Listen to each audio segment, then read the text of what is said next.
ฮัลโหลฮัลโหลมาทุนตันนี่คบพา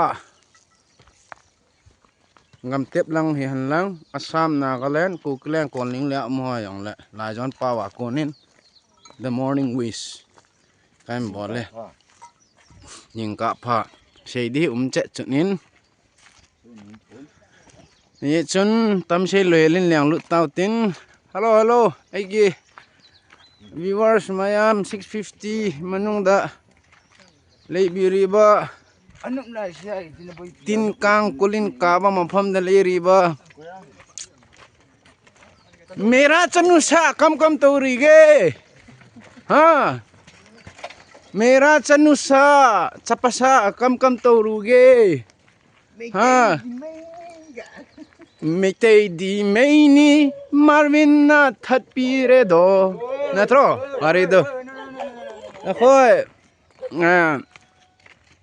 मेते दी मेनी कायना अखोय दी अखोय दी तात चपा है रे दी लोय नोय काय बा काय गिनो नोय ना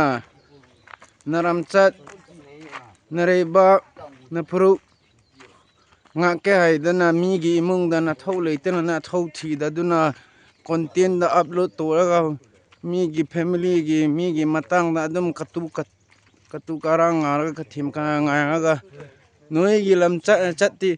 ut pan nai ba lei bro minai man bo minai man chau phui 650 oi isen no pa Chota bhim nang gi angang sing phai ne yengon ne buffer zone lal le gadum lai kai turab za lo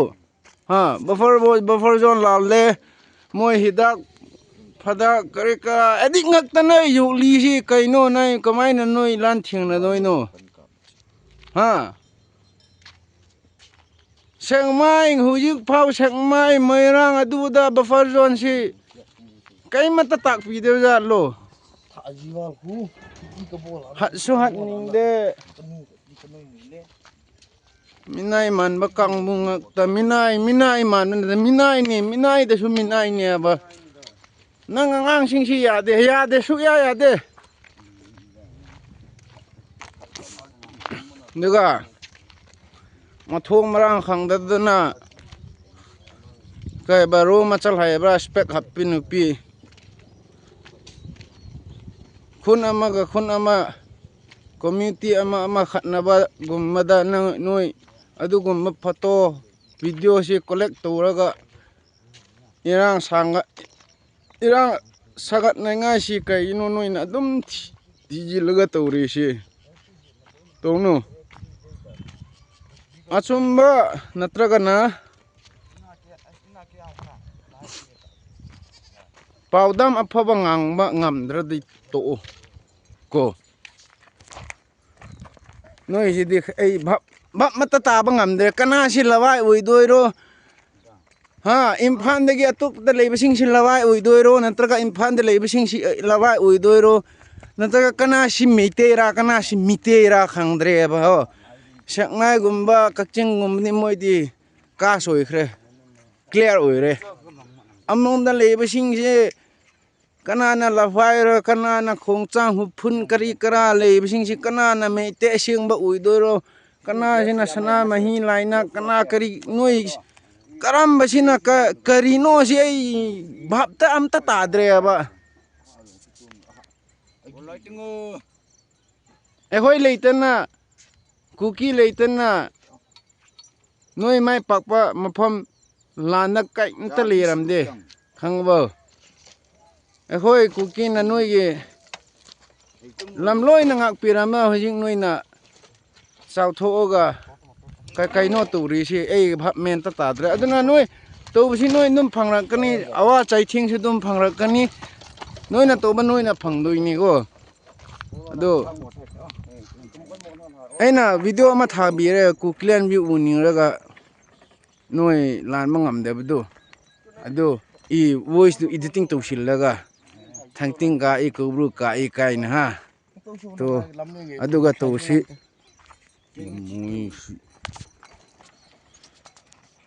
aduda kaya pheitung pheren phaltu ki mat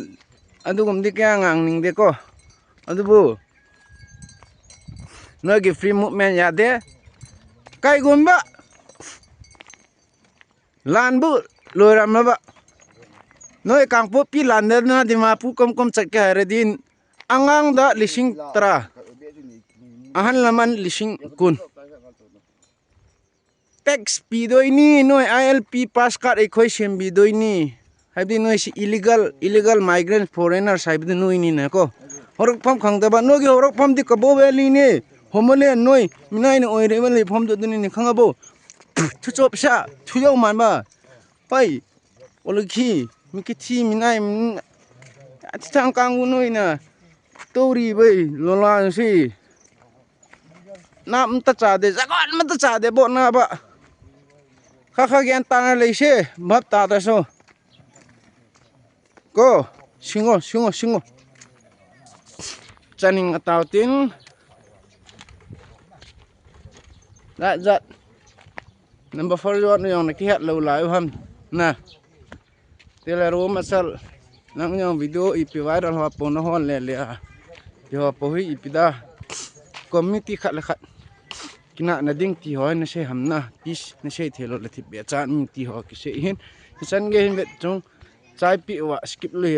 la yo no jo se ki pa thu sen ngai lu na za la bol ninga kilom bol lo la ho zo se bol ning min ki ti min no ho za la chan pha hin ka boy na khan se ho a zo hin ki thu pi ho zo ki pa thu kan sen in ki thu pi no ma in ki thu pi lo la ho zong in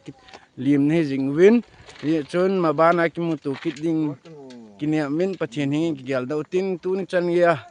pau thija thu sei thia kum na lai ji in na chung min ki pa tu sen e sem wa tin thak thang wa in kana mi pi te ho ngam tep da nga hen lang asam na le na ku le ko ning li sunga mo na bol nun ni kho pha ni kho man no muti kan lu se jing me